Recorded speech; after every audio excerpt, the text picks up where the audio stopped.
Hey yo, we're live on Gear Dive Jam. What's up, Travarsi? Hey, B-Boy Tech, I'm excited. I'm excited too. We've been waiting on this one for a long time, and I'm happy to be back. I missed the last one. My wife's birthday was on the day of the show, and I looked up a few days before the show, like, holy crap, Travarsi, I can't be on there.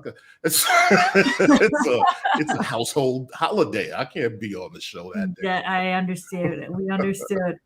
But No we're doubt. happy to have you back. I'm glad to be back. And so this episode, for those that are out there looking and listening, thanks for tuning in. This is the Gear Dive Jam Show, hosted by myself, B-Boy Tech, and Travarsi.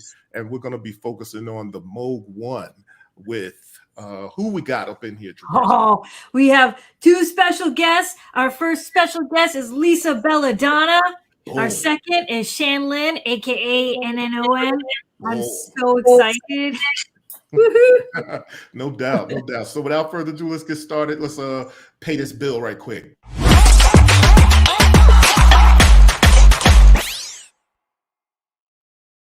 Hello, hello, hello. Hey. Lisa Welcome. and Shanlin, it's good to have y'all here. Hi, everyone. How are you? Hey, Good, good.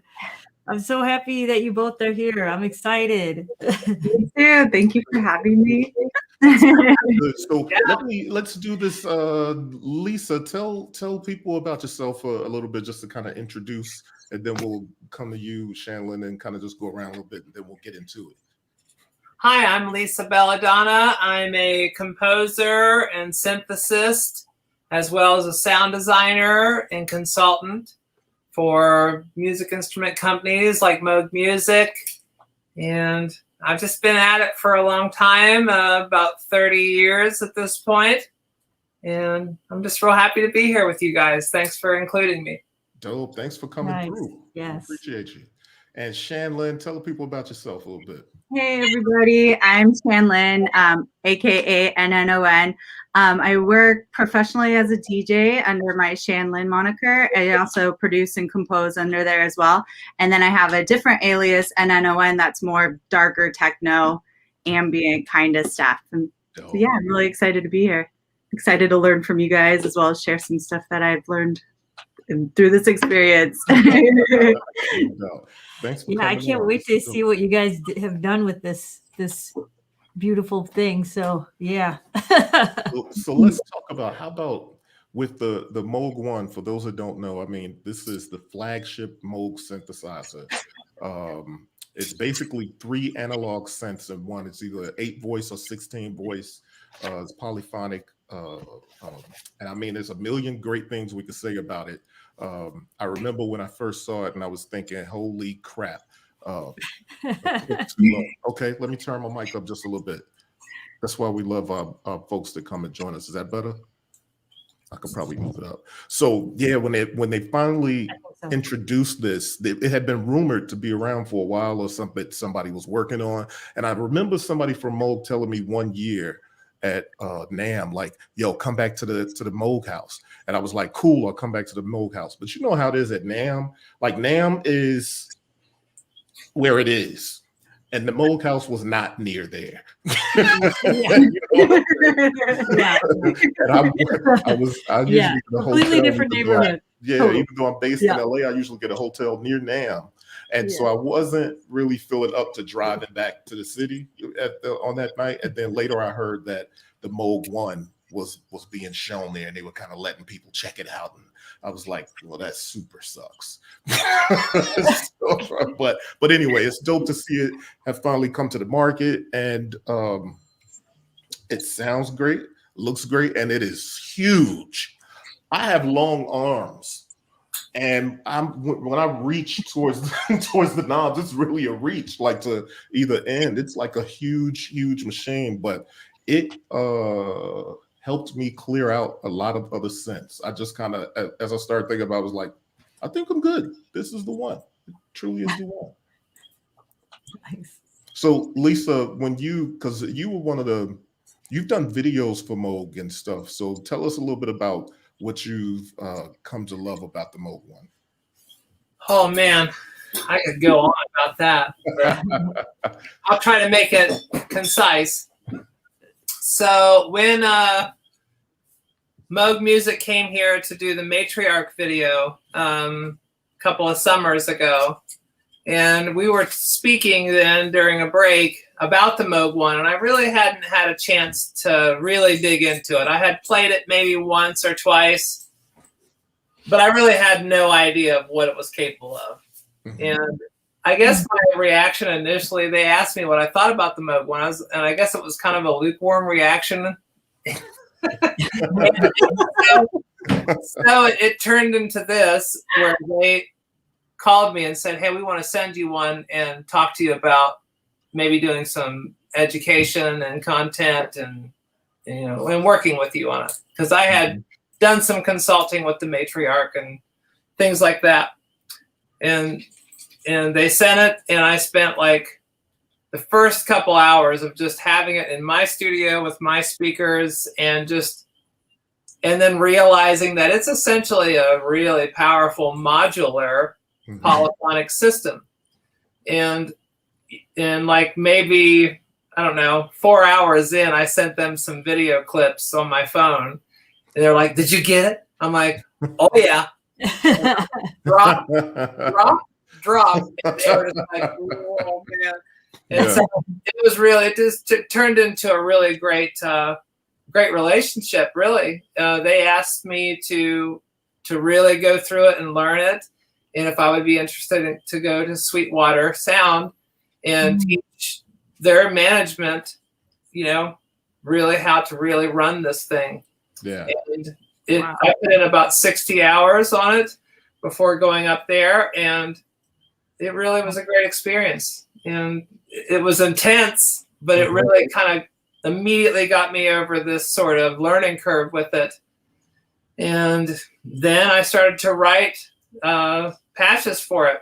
So I think the last 3 firmware updates, I do a lot of the patches for it, a lot of the multi-timbral ones anyway.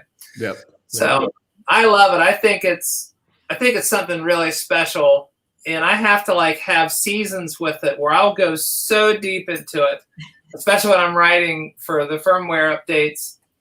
And then I'll have to kind of step away, because I think it's such a special instrument that it could almost replace a lot of what I have in here. As much as I'm an old school, I want to plug things in and just kind of make a mess until I feel that I have something I love.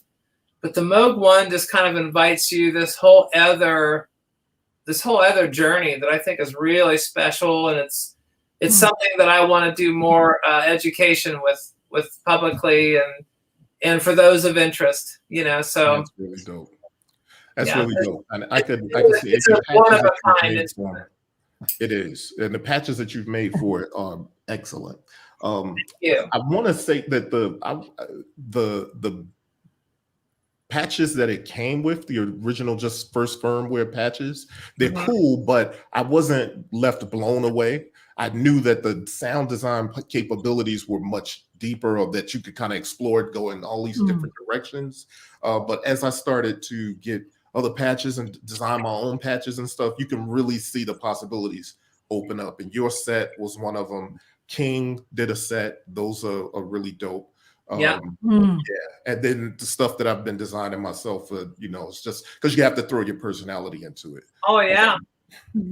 Well, if you ever want to, trade patches or just, get some rapport, Nice. Please feel welcome, any of you that are Moog One users, because it is a deep dive, especially when you start stepping over into the modulation matrix. It's a whole other world. I would compare it to the possibilities of a large ARP 2500 system. It has that kind of possibility plus polyphony.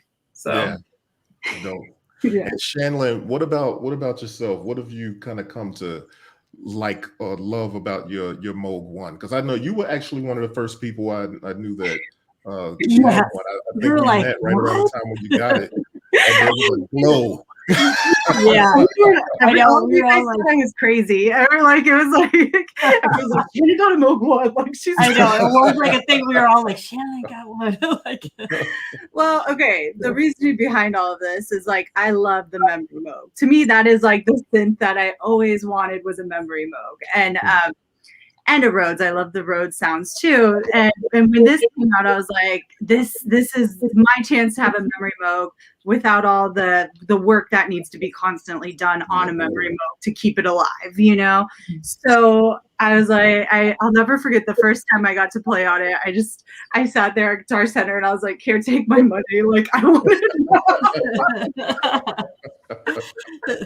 And plus, like, I definitely, I'm working on sound design. I'm definitely not an advanced sound designer, but I really love creating sounds like in whatever DAW I'm working on. I like to work with just like the bare basics and try to design everything myself. So for me, even though this is a huge investment and you know, I knew it was going to be a lifelong project of me to learn and explore sound design deeper and get better at it. And I don't know, I love being able to put my own touches on everything I do. So I don't really like to use a lot of samples. I like to create everything myself, or like, you know, that's the way I like to work. So, but my favorite thing about it so far is just, it just takes you away. Like, it takes you somewhere. I don't know how to explain it. Like, especially working on this project is really hard for me because I would start designing a patch and then 3 hours later I'd be like, like, where am I? What happened? you're like, I was supposed to be doing something. I'm like, this sounds so cool and I love this. So like, focus, where are we going with this? So I think that's honestly my favorite thing about it. And I still have so much to learn. And sometimes I feel like, you know, you're just going on and on and on, like deeper and deeper with it. And it's amazing. It's really cool. No doubt. Yeah, it's a beast, but I love it. And then when Traversy, when all of us are inoculated and protected, that you got to come over so we can dive into the Moog One. Oh, you don't even have to say it twice. I mean, I played with one at the Moog house briefly. I had a chance. There were a lot of people around it, but I didn't get enough time with it, but I just, yeah. I will be at your house. Don't you worry. Okay, and I just want to say, that, like I mentioned earlier, that the last episode I was celebrating my wife's birthday, and for my birthday a couple months prior, she actually bought me the Moog One, and so that was a gift, greatest gift ever. Ever. Yeah. So let's see. Let's play a video. You want me to launch it? Sure, go for it. I want to hear, and I want to learn some things. So I'm gonna play yours first, Corey. Okay, before you. Okay. Oh shit! Sorry. No. So I just want to say before you do, just to preface what I have here. It's actually when I first got the Moog One. You know, really exploring the sounds, and then obviously everybody knows I use the Force to make all of my music, so that's the centerpiece of my world, right? So this part, sometimes I'll sample parts, I'll play parts and create clips. You know, I use MIDI and CV and all of that stuff. With this video, with both of them that you'll see, it's like a 2-minute video and a 5-minute video or something like that. But all of the synth parts are from the Moog One. That are kind of some are coming live off of the Moog One, and some are clips from the Moog One. But now, that was literally like the first couple of weeks that I got it. But now I'm starting to learn more about how to use, you know, it as a multi-timbral synth, and so that's the journey of the Moog One, kind of discovering and learning. And it's such a powerful synth. You just can't take it all in like the first couple of weeks. So that's the preface, but all the synth parts are from the Moog One, even though in some parts you'll see a lot of the Force. So there you go. Cool. All right. I'm going to launch it. All right. I'll just say everyone mute. Let's do this.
Hell yeah!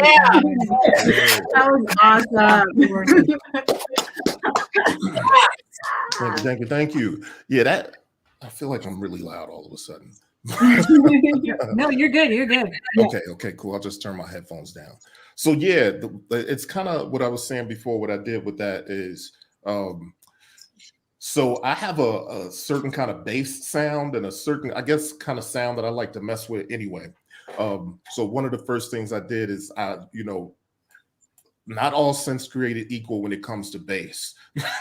You know what I mean? And Moog is known for a certain, like, really rich, hefty, really round bass. There's some other synths that I've played when I try to get a certain sub bass that we use in hip hop, at that it just, like, the low end just kind of flutters out, and it's not very, it's just, it feels loose and sounds loose. And, the Moog bass is always tight and rich.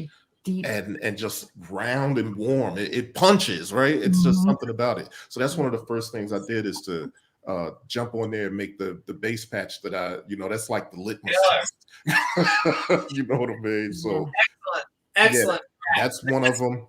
And then the other stuff I was just kind of playing with. Now, you all may have noticed in there I was using the heat, and that was really to drive the sound a little harder. Because gain staging is something to get used to on the Moog One. But so I didn't want to turn the Moog One up any further, but I still wanted more of the Moog One. So I put the analog heat on the end of it. Can I ask you a question? When you say the gain staging, just so for people who have never used it, where are the different levels? Like, what's going on with why you have to worry about that? So I think at 12 o'clock noon, the volume is at unity gain. And if you go beyond that, it starts to push it, and it may, I don't know if it saturates a little more, but like, I kind of like it the way it sounds at unity gain or lower, but I still need more volume when I'm, blended it in with the rest of, the equipment and stuff. But then you have the effects in there, and I feel like some of the effects algorithms introduce noise into the signal, or they can be a little hot sometimes. So then you have that sort of gain staging there, where the effects can get loud enough where it's like, I don't know, it just sounds more beautiful with things at a lower volume. but then on the output, I wanted something that I could push without changing kind of the way the thing sounds. So it's been one of those struggles to kind of get used to that. I went through a thing where I was like, the effects are not the deal. But then I noticed not all the algorithms, some of them are kind of meant to make things bigger and introduce more texture and all that kind of stuff. Yeah. So I've struggled with that a little bit, Got it. Okay. How about you, Lisa, with the effects? Are you having the same experiences, or different, or do you like to push it, or? Well, I think it has a lot to do with what you're going for, first and foremost. And it has everything to do with how you mix it. In Moog One. It's just like any other synthesizer, where, depending on what its output section is versus the mixer section, in many ways, the Moog One has many destinations of mixing. So I have went, into many destinations with mixing with it. And depending on what I'm going for, I try to get as much headroom as possible. And then, and if I really want things to be a certain way, well, then I patch them in the effects loop. What I like the Moog One effects more for are delays, reverb, some of the modulation. And I like to use them in ways that are very, where I'm not trying to push them. Yeah. They are digital effects, and digital effects are amazing for things like parameter process, cleanliness of sound, timing, syncing things with sequencers or LFOs or modulation matrix.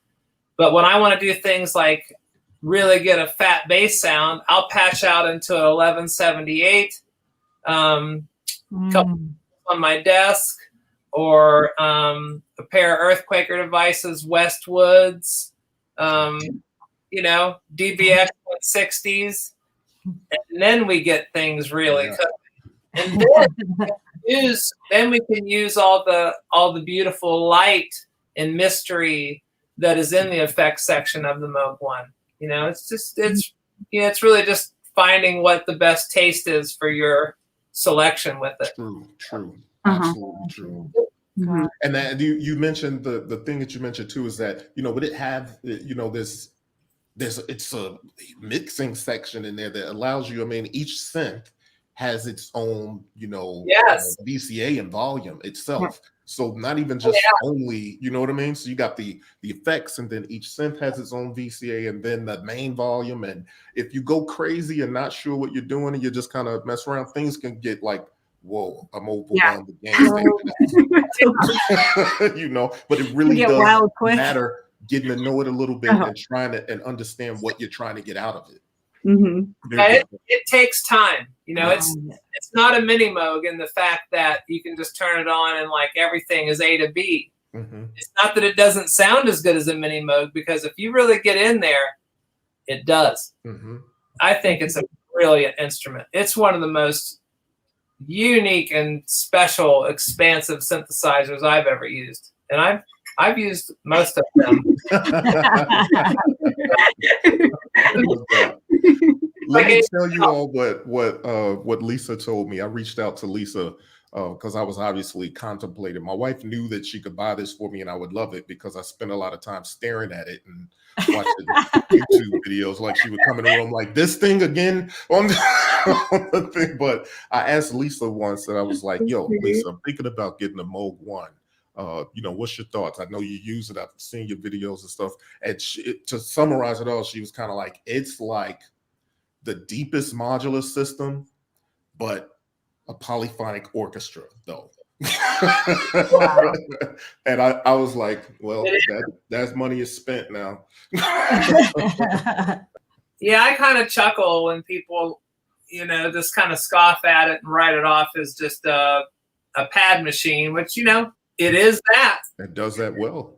But it does so much more if you're willing to sit down with it and learn it. Just like if you were to sit down, like I said, a very large modular system, an ARP 2500, a Polyfusion, an EMU modular, all which have a really wide variety of selection. And that's really what it's about, is you got to come to the table with the Moog One with some kind of idea of what you'd like to do with it. It is got it. Not a child's play synth, unfortunately. You know, it's just so you're able to patch each individual part of the synth per se, like how you would a modular system in a sense, like like VCAs and okay. Oh yeah, the destination buttons are basically taking a patch cable, and then whatever you want to route that to, you can do that in real time. Okay. And then if you open up the modulation matrix, you know, just left of the big boy knob, then you open up the cosmos of routing possibilities. That's real. Okay. You really do. You really can get in there and mathematically create amazing time-based clusters, really unique types of polyphonic and stereophonic modulation. I mean, it is no joke. I am always amazed every time I sit down and have, you know, when it is my time to like sit with it and really try to get something beautiful out of it. I'm always amazed. And I always learn something, you know, because I mean, it is such a massive amount of possibility in there that it can be daunting for people that don't have a long history of modular synthesis. Right, and knowing how to patch and how to. It can be. See, here's the other thing. I don't know if you all find it this way too, though. The fact that it's so deep, but on the surface, the panel is so intuitive. Yeah. For me, it feels intuitive and it's deceptively intuitive. The panel is deceptively intuitive because it goes deep. You know what I mean? And it challenges you from a sound design perspective because, you know, like just like when patching in a Eurorack, if you're used to your Eurorack modules, and you tend to get into a groove of patching the same way often. And the Moog One kind of looks at you and say, yep, you can keep getting that type of sound if you want. Yeah. But You could go totally different directions every single time you sit down, and you'll be amazed. Mm-hmm. Well, a go ahead. question up in the chat. I'm not sure if you guys, how many are you? Can one of you answer? How many modulation slots in the mod matrix? I think there's an unlimited amount, right? Trying to find a correct way to answer this politically. How many do you want? How many do you think that you really need? That's really what you have. I mean, it just goes on and on. You can just keep adding. It's almost just like adding slots on a synthesizer. Mm-hmm. You can continue to just add and add. I mean, I haven't reached the bottom of it, and I am a real nerd. This is all I do is right. I do. So it is really amazing, and it sort of kind of breaks your brain after a while. You're like, okay. It's a little bit different when you're programming a standalone modular because you can see everything right there in front of you, and the logic sort of happens in the natural musician dinosaur effect style. Mm-hmm. Not in a derogatory way, but with the modulation matrix on the Moog One, you're going to have to really have an idea of what you're after. Because you can go into these stellar regions of modulation and assignment and performance of these functions that it is it's very miraculous. And there are few standalone systems for the cost have that kind of possibility. I would even say to people, if you have the money to buy huge modular or Eurorack systems, sit down with a Moog One to really get your game, play ball with it, man. Sit down with it and see how far you can take that modulation matrix, because there's as many available as you wish to. I got my shopping finger right here. Electrona Sounds Audio. Did you throw it in your cart yet? I mean, I would just say, in my personal wish list is that eventually that the Moog One could be something that is card expandable. So for real nerds like myself, it'd be amazing to have 24 voices. Oh, that'd be crazy. Oh wow, that would be.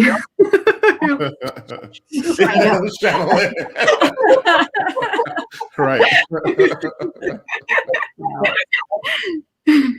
Well, I mean, before we are we ready to play another video? Let's Shanlin, I want to play yours. Do you want to say anything now, or do you want to talk about it after we play your video? Yeah, I can kind of tell you what's going on. So I designed a little bass patch and then a pads patch, and I basically wrote the song in Ableton. So all the drums, everything else is in Ableton, and then I'm playing the Moog live, which was really interesting for me because I don't typically record or play like this, so it's very challenging to normal automation type of stuff. I'm sitting here trying to tweak everything and jump. I split the synths, so what you see is I have the bass on the bottom part and the pads on the top part. And I originally had a middle section too with an arpeggiator, but it just got out of hand. So it was I wasn't adding anything to the song. I just gotta cut it. So yeah. Cool. All right. All right. Well, I'm excited to hear it. Okay. Just gonna mute everyone.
Yeah. Yeah.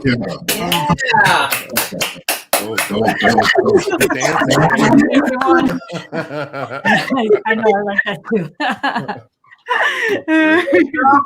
So you were kind of like live composing, arranging, and DJing almost with the one. That's dope. Right? Yeah. Which I found that it has a very good like BPM counter in there. So it does like with the sequencer, it actually works really well for playing live. It's just a lot for your brain to be like, okay, where am I going? And then the thing you have to be really careful with too is when you're jumping from synth engine to synth. I that took me a while to like make sure I'm on the right synth before I start changing parameters for things. And and I was noticing you were doing a good deal of that too. Go to synth 1 and turn it on, coming from synth 2, turn it off, then back and forth. You do have to kind of be present. Yeah.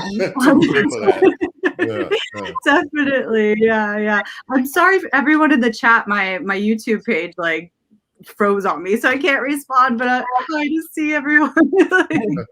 There's actually a question from the chat too. I don't know if you can see that. But did the vocal stab sounding, was that from the Moog or no? No.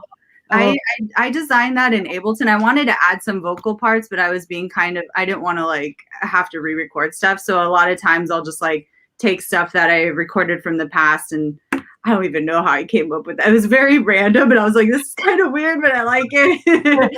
You could definitely make that with the Moog, but no, that didn't. It was just the pads and the bass sound coming from the Moog. Yeah. Got it. That sounded very cool. Yay. I like that you were playing with the mod wheel live and stuff too. Like, how does it feel? Like, is it pretty?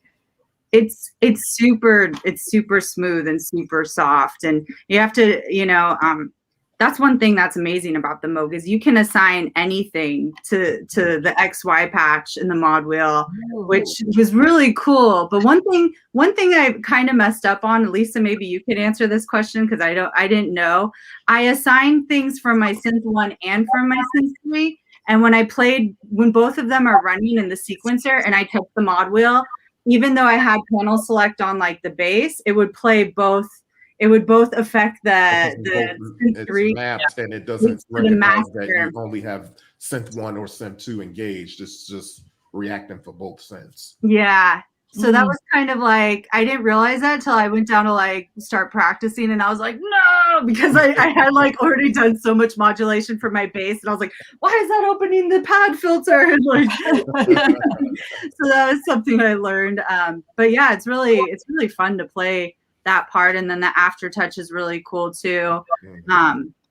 Yeah, and you can assign it to anything. So and I didn't realize it. So it has a sequencer on there as well. Like what is it, like an 8-step or 16 steps like sequence? Is it right across the top there?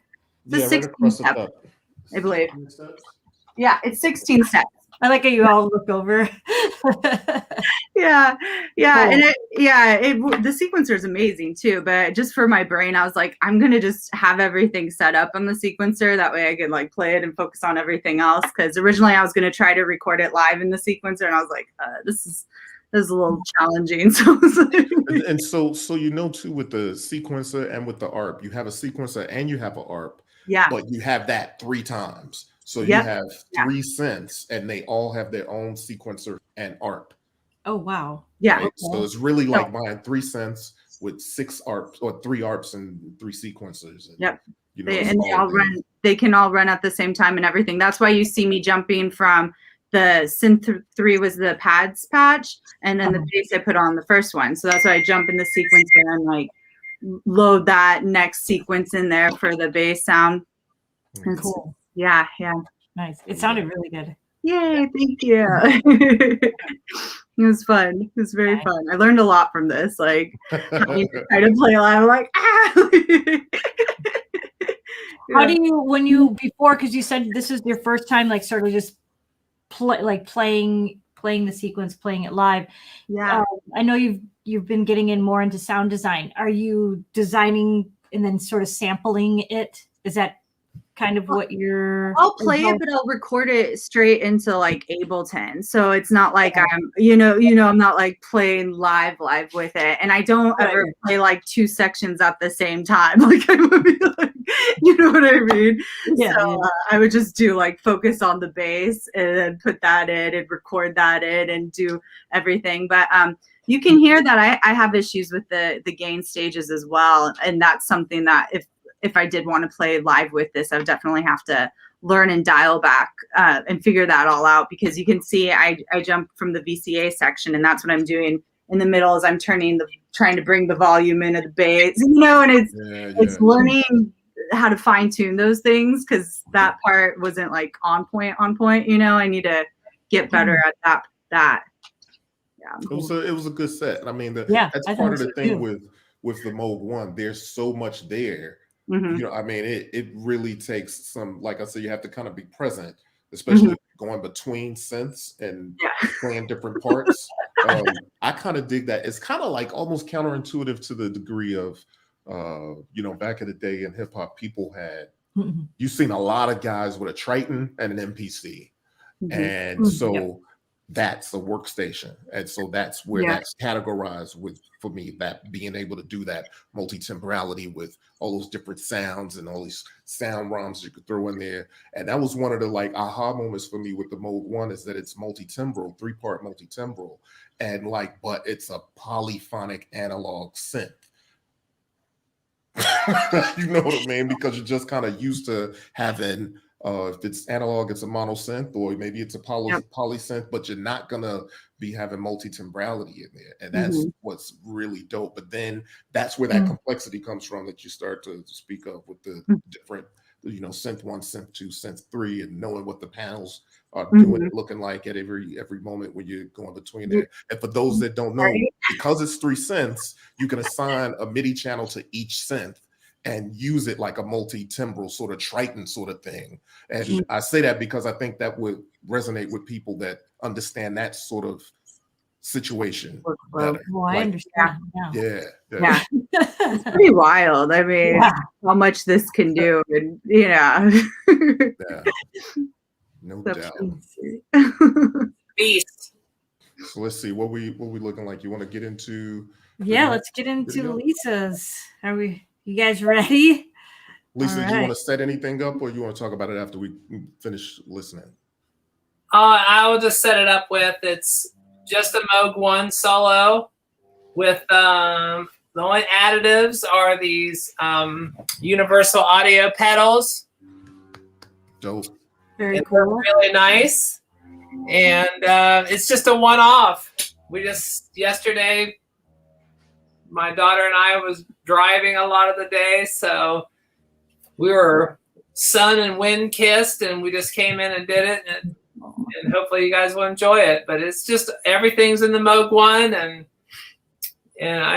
it's so much fun to just get in there and just to start from scratch and build something and play with it and see where it goes. So let's take a listen, and if you guys have any questions, we'll roll into that after. Okay. All right. Here we go.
Oh, yeah. Yep, indeed. That was incredible. It was incredible. Yeah. That sound fills up the room. That that composition fills up the room. Feel it. Really, really dope. Can you like tell us exactly what you were doing, like with the just yeah. In general. I'll just stop talking. I'll just let you.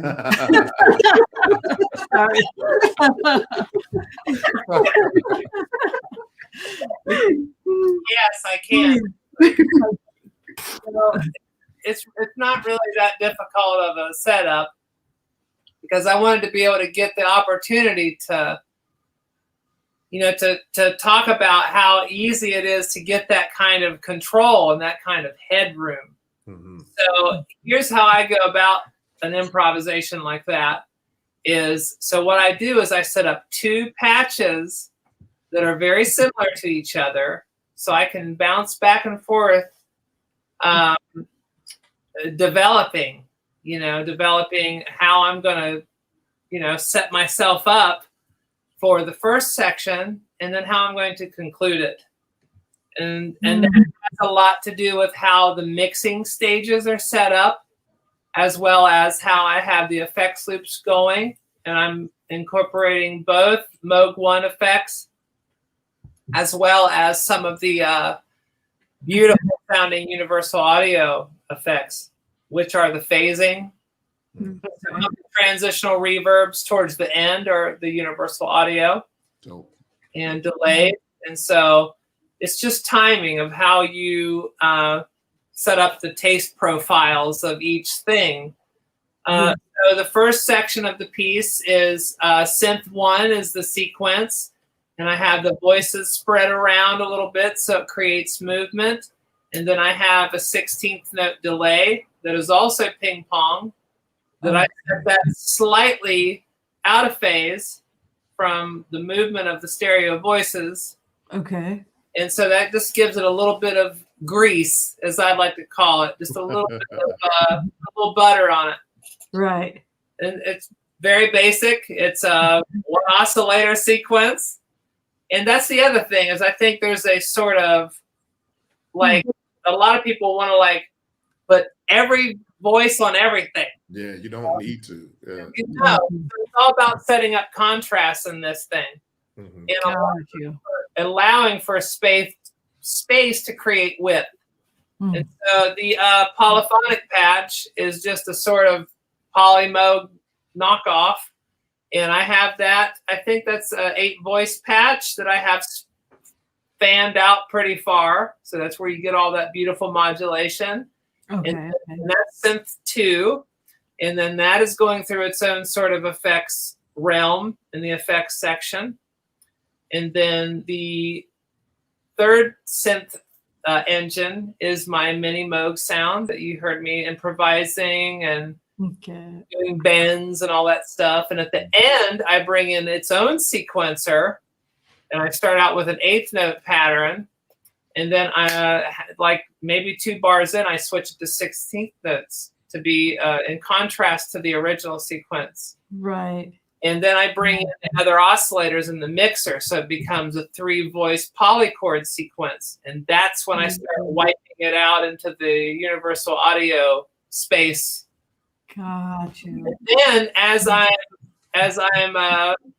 seducing you with all that reverb, I'm over here switching it to the next patch, which I have that really sort of nice progression at the end to conclude it. And I have that thing cranked up. So it's really hot. It's in your face. There's not a lot of reverb on it. So it immediately creates contrast for the listener. Gotcha. But it has the same exact pad sound that has a bit more reverb on it. Because that way I know by that point in my improvisational mind, I'm going to be washing everybody out. So I can go, go take a break. Nice. Fantastic. That's Well done. That's essentially it. It's a performance instrument, and that's how I look at it. I mean, I'm all about incorporating it with other instruments and other synthesizers, but I love to be able to sit down at the Moog One and be like, okay, this is all I got. What am I doing? So, it's a fun opportunity. What is your opinion about how the keys feel and everything, like in terms of like other synths or just in general? What do you think of the feel? All of you. This is a question for all three of you. Well, for me, I think they're fine. They sound great. They feel great. I have a bunch of different makes and models in here, so I sort of, I adapt to the synthesizer. I don't approach the synthesizer like a piano. I don't have the same sort of snobby mentality that I would if I sat down at a piano that was set up by someone that did amateur hours on Mondays. It's a great keyboard, and it flows, and if you have the Moog One programmed properly, it responds accordingly. That's how I feel about it. Nice. How many octaves is? I can't see how many octaves. You definitely have a lot of keys. 4, 5. Yeah, it's nice. So it's a nice 5. Yep. Yeah, 5. 5. Nice. I You think can go lower too and higher. Yeah, I'm sorry? you can octave up and down as well. Okay. Yeah. I think what they did well is what I like about it. It's a player's machine and a programmer's machine. You can kind of get in any of your bags that you want to get in with that, but the keys feel great. I think they feel absolutely wonderful. They're polyphonic, not the aftertouch it has aftertouch, but not polyphonic aftertouch, but still, you can get very expressive with it. And not only that, what do y'all think about the XY pad? Shanlin, you mentioned it, and it's just something that's super special about the XY pad. Unlike any controller on anything that I've touched, it just feels nice. You can get really expressive with it, and it's its own thing. Mm-hmm. You so know you what I can mean? map to the XY pad. What's the knob that's above the XY pad? Is that another mappable knob? That's the glide. Yeah. The glide. Oh, okay. Yeah. Mm-hmm. Yeah. Yeah, you can map anything, almost anything to the XY pad. And get your pressure and your XY and all the stuff. It's really dope. It is magical. You can lose yourself in that alone. Brandy's gonna come home from her space mission, and I'm gonna be like, I'm on my own space mission. Moog One. I wanted to ask a question about how you had your effects pedals routed, because that's one of the things that I've in one of the Facebook groups I noticed there's a lot of questions about two things: gain staging and external effects routing and stuff. So how do you have your effects routed there? Are you asking me? Yes. Yes. Oh, okay. Sorry, Lisa. Yeah, we're all.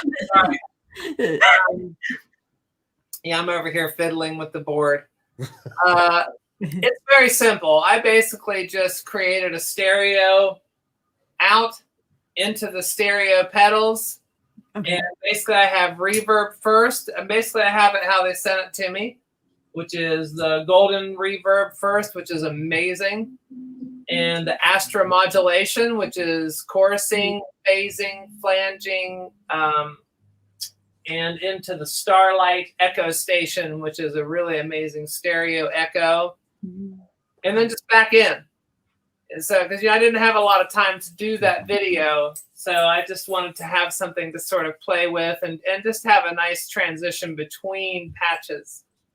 And so the gain stages to and from the pedals were the same per patch, and stereo in, stereo out. Very basic, nothing fancy. It's just a matter of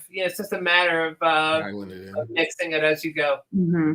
Nice. And what about you, Shanlin? Are you using external effects, or are you using internal or effects from Ableton? Or I wanted to just use only the Moog for it, so I didn't even EQ it or anything in Ableton. It was just like straight up raw performance. I am using the effects in it, and it's kind of funny because I felt the same way when I first got it. I was like, I don't like these effects that much. I wasn't impressed with them, but then I realized I think I was just using them the wrong way, and kind of like what Lisa was saying, you got to kind of figure out what works and doesn't work right with it. Mhm. So for the pad, I have ping pong delay. I love ping pong delay. I love ping delays and ping pong delays. Right. My life is Right. I'm sure you can hear everything's all over the place. For the pad, I have a ping pong delay, and then I had the bit crusher on the bass, but I ended up not using it as much. I should have. I probably would when I record this like live properly. I'll probably use the bit crush because that sounded really cool on it too. And then I had the mod wheel and the XY pad set up. For the pad, I had the XY pad to ring modulation as well as the noise generator. I love the noise on this thing. The noise is really cool and really fun. It is really nice. That's one of my favorite things. Dope, So dope. interesting, you know. I never like realized that before I got it to like how much you can put noise in sound design and it like changes everything. It brings some things to life. Totally. Yeah. Air. Yeah, I was A lot of gonna, oxygen.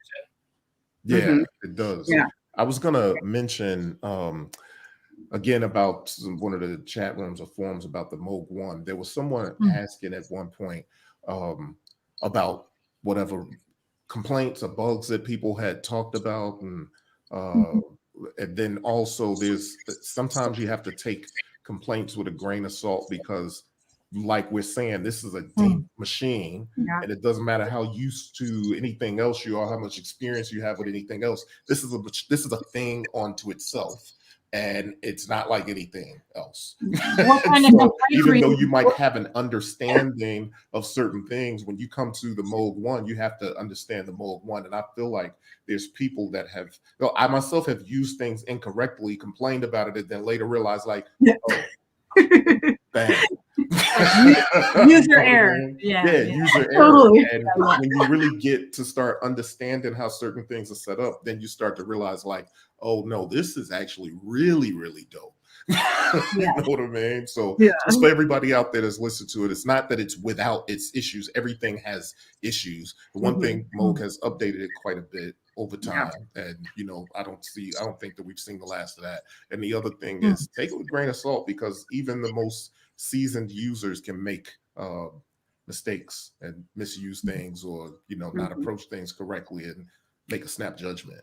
So we have to be careful of that. Well, and I find that there's a lot of people that don't do things like update their firmware.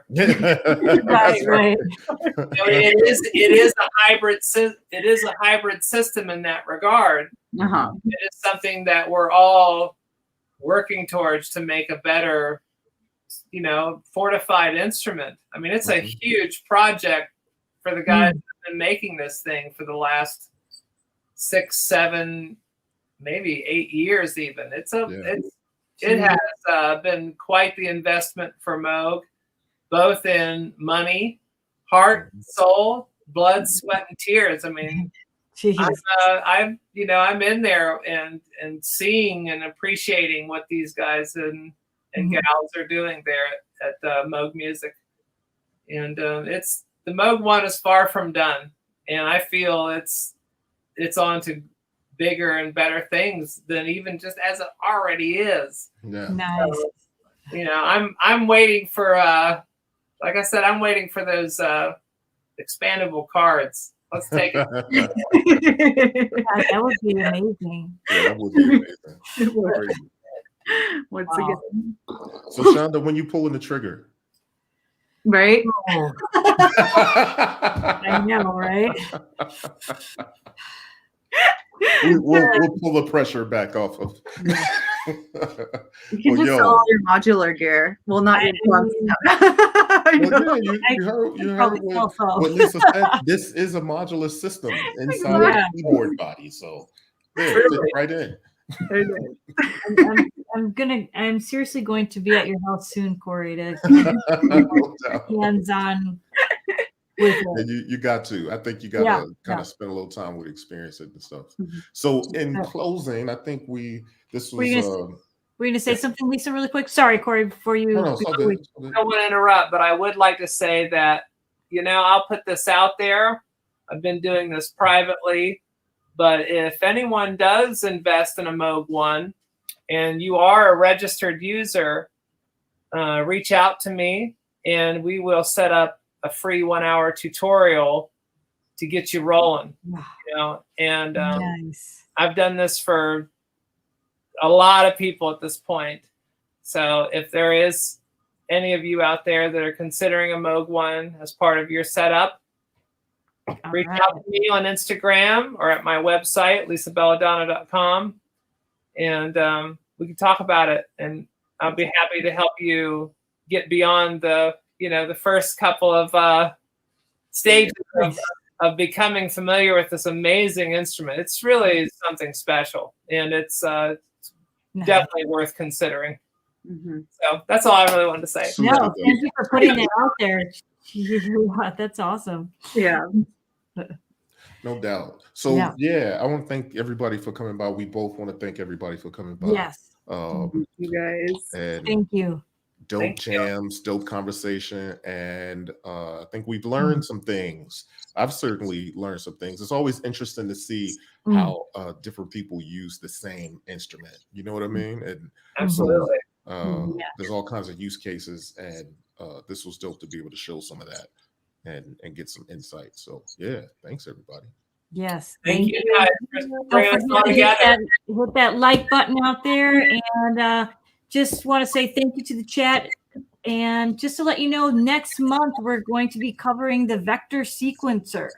Yeah. Oh yeah. So, yep, that's our next gear dive jam is the vector sequencer. Yes, and tonight has been fantastic. Thank you so much for making me want to. Thank you. All right. Thanks to everybody that came through in the chat. We appreciate it. And on that note, we out.